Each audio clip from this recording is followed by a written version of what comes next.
Hey guys, welcome to my grow room slash office. Today I wanted to talk to you guys about seed starting, and particularly I wanted to talk to you about the tools that I'm using for seed starting a few years into gardening. I've been through a lot of iterations of this and I might change my mind again, but I wanted to talk to you guys about the tools that I'm using now and also kind of my opinion on what is actually kind of necessary and what isn't really that necessary as far as seed starting goes. So there are varying degrees of necessity when it comes to starting seeds.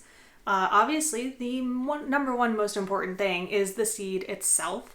But if we're going to move beyond that, I'd say there are two other necessary things that you need to start seeds, and that is soil and a light source. And I guess if we're going to add a third in there, it would obviously be water. So if you have soil, light, and water to put your seed in, then you're going to be able to start seeds. And then that from there, it gets slightly more complicated because as you can see, I have some containers holding my seeds. I have some shelving. I have some little plant markers. And you can't see, but down there I do also have a heat mat, and the room that I'm standing in is also pretty warm to help supplement the heat. So I'm going to break down and talk to you guys about some of the necessities, where you can get the necessities, where you can cut corners, and where you really can't. And then we'll go into more extraneous stuff like what containers and what plant markers and all of that. So the soil that I'm using is a homemade mix, a homemade seed starting mix. It is peat moss and sifted compost.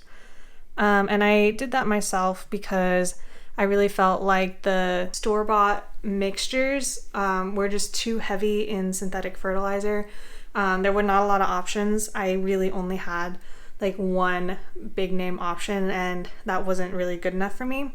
So I did make my own soil mix, but when you're choosing soil for starting your seeds, it's very important to use a seed starting specific mix. And what I mean by that is something with a fine enough texture that it's not going to hinder the sprouting of your seeds, and something that can hold enough moisture so that your seeds can get good germination. Because in order for a seed to germinate, what you need is for that seed to stay very moist, very consistently at the right temperature.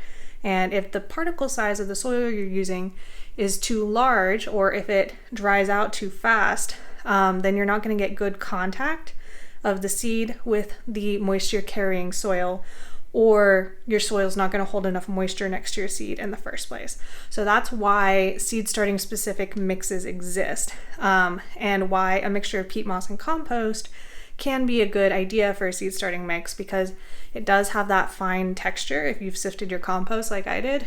And the compost has a lot of the extra nutrients. The peat moss helps hold moisture in. All right, so next I want to draw your attention to the lights.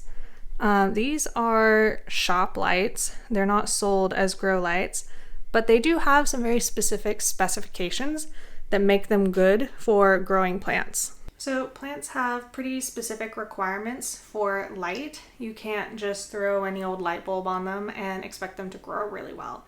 And this is because plants are photosynthesizing. They are taking wavelengths of light into them and going through a process to convert that light into energy.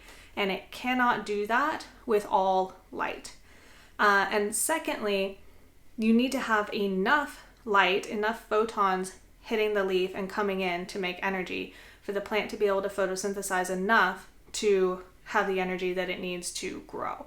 So those two requirements for a good grow light are going to be in the wavelength, in the spectrum of wavelengths that light covers, and also the intensity of that light, how much actual photons it's putting out. Sometimes you'll see grow lights that look kind of purpley, and that is because plants absorb really well in the red and the blue sides of the visible light spectrum. If you think of a rainbow, red is on one side, blues are on the other, and in the middle is green. And plants are generally green, right? And that is because, as you may have learned in high school science class, because that is the light that is reflected back. That's the light that's not used.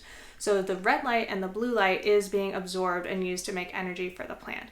And that is why you will see a lot of grow lights that are like kind of purpley, because they're trying to combine the red and the blue spectrum for maximum efficiency of growing. However, you don't need to have a light like that. You can see my lights look kind of like those daylight bulbs. They are covering a broader spectrum of light overall, so it's maybe slightly less energy efficient, but it works really well. And because they're not marketed as grow lights, they are actually much cheaper. So I will put the exact specifications of my lights here on the screen for you to see. And these are things that you can look for when you are looking to buy a grow light bulb that is not marketed as a grow light bulb. Just keep in mind that, again, you cannot just use any old light bulb to grow plants. It does need to fit some specifications. There is also the option of natural light. Now, if you're going to put your seedlings by a window for seed starting, I would recommend only doing this if you have a very well lit room that is south facing, like a sunroom with like many windows, because a little windowsill is generally not going to be enough light for a healthy seedling. You might have seen, if you've done this in the past, your seedlings stretch out really tall and kind of look just generally weak. And that's just because they're not getting enough light. They're getting the right spectrum of light because it is the right spectrum from the sun, but they're not getting enough volume of those photons hitting them. So they are making some energy, but it's just not enough. And so they put what energy they have in reaching out towards that light source, which kind of stretches their resources thin, as well as physically stretching the plant, in an effort to get to a place where they can get more of those photons. So starting in a windowsill, it is an option, but likely it's not a good one for a lot of people. And then, of course, if you wanted to go one step further with natural light, greenhouses are a really wonderful option. But I realize that a greenhouse is not super accessible for a lot of you. It's not super accessible for me. I've tried some of the plastic greenhouses in the past and have just seen the plastic deteriorate over the course of a year. Seems to be not super worth the investment, in my opinion. So that's why I have these lights indoors that I can use year after year and also have a little bit better control of the environment that my seeds are in. So if we move on from the essentials, we then can look at seed starting gear. I do have this wire rack, which I really like because I was able to mount my lights to it with zip ties. And if I spill water, like the shelving doesn't get damaged, obviously I have to clean it up off the floor. But it's a pretty cheap option, very sturdy option. I can also adjust the shelf height if I really want to. And you'll see I have kind of adjusted the shelf height with all of these old textbooks and stuff under my seedlings to keep them closer to the light. As an aside, this is a technique for increasing the number of photons hitting the plant. As the light comes out of the light, right, it's going to spread out the farther away from the source it gets. So the closer you get your plants to the source, the higher volume of photons is going to hit the leaves. Coming back to the point, I do have this wire rack. I think I might have gotten it at Lowe's, but they're very widely available online as well. And then I do have these trays. A bottom watering tray is somewhat of a necessity no matter whether or not you have internal containers or not, because you do need a place for the water to drain out. So while the bottom tray to catch the water is necessary, the internal containers actually are not. You might have heard of something called soil blocks. This is where you use a tool to smush soil into a little block, and then you just set that in your tray as is. No container, no nothing. And then that is ready to be transplanted directly into the soil. It's really meant to be a way to reduce plastic waste, especially, and maybe make the entire process of transplanting a little easier. For me, I've decided not to go that route because I do have these trays that are really sturdy plastic. It is still plastic, which isn't great, but it is going to be reusable for many, many years. I'm looking probably at more than 10 years of use off of this plastic that I currently have. And additionally, I've seen a lot of people messing around with soil blocks, and it just seems to me like it's a bit finicky. And I already feel pressed for time as far as working at my regular job, working in the garden, producing YouTube content. And if something's going to be kind of finicky, then I don't know if I'll have the mental energy to deal with that. And I would rather have my seeds started, be growing a garden from seed that I saved, using a little bit of plastic, than really beating myself up over trying to fully optimize the sustainability of what I'm doing. I think doing something is better than doing nothing. And if using soil blocks would be kind of an obstacle for you as far as seed starting, then I say don't worry about it. But if you have the extra energy to look into it and try it out and maybe figure out a way to make it not so finicky for you, I think that's great. And I think it's good to know that that's an option. But for me right now, that's not something that I think that I can sink the energy into. These plastic trays that I do have, these ones are from Auxhart Gardening. You can see they have these holes in the bottom. There we go. Pretty big holes in the bottom, which are good for using your finger to press up. And if you could feel these are very sturdy. Like if I squeeze as hard as I can, that's how much I can deform the plastic. They're very, very sturdy. And these are actually new to me this year. I got them with the holes in the bottom because I was getting kind of sick of trying to struggle to get things out of a cell that size that did not have a big enough hole in the bottom. So if those work out really well for me this year, I'll probably get some more. In the meantime, I am also using a lot of Bootstrap Farmer gear. That's the colorful stuff that you see in these bigger trays here. I like these bigger ones for starting tomatoes in because it's just easy to sow a lot of seeds in a small space. And as I've been talking about, temperature can be kind of important for getting an efficient start to your seeds. It's not necessary, but it really, really does help. And so using a container like these to start a bunch of tomato seedlings, which as far as seedlings go, don't care too much about their roots being disturbed. It makes it easy to separate them later once they've germinated. Heat for germination is really only useful in the actual germination phase, and you can bring the temperature down once you have little tiny plants. Which does bring me to the temperature, right? I do have a little heat mat. It is just the cheapest heat mat that there is. It doesn't even have like a thermostat or anything. And in addition to that heat mat, I do also have this enclosed office space that I can individually heat the air of as well. So I have heat mat plus warm air on some of my plants. What I used to do is actually put all of my seeds in a closet with a space heater. And a lot of the seeds that you're going to germinate don't need light to germinate. So you can just put them in the dark with a little space heater. And then once they come up, you can bring them out and give them some of the light and give them more normal room temperatures. But if this isn't an option for you, that's also okay.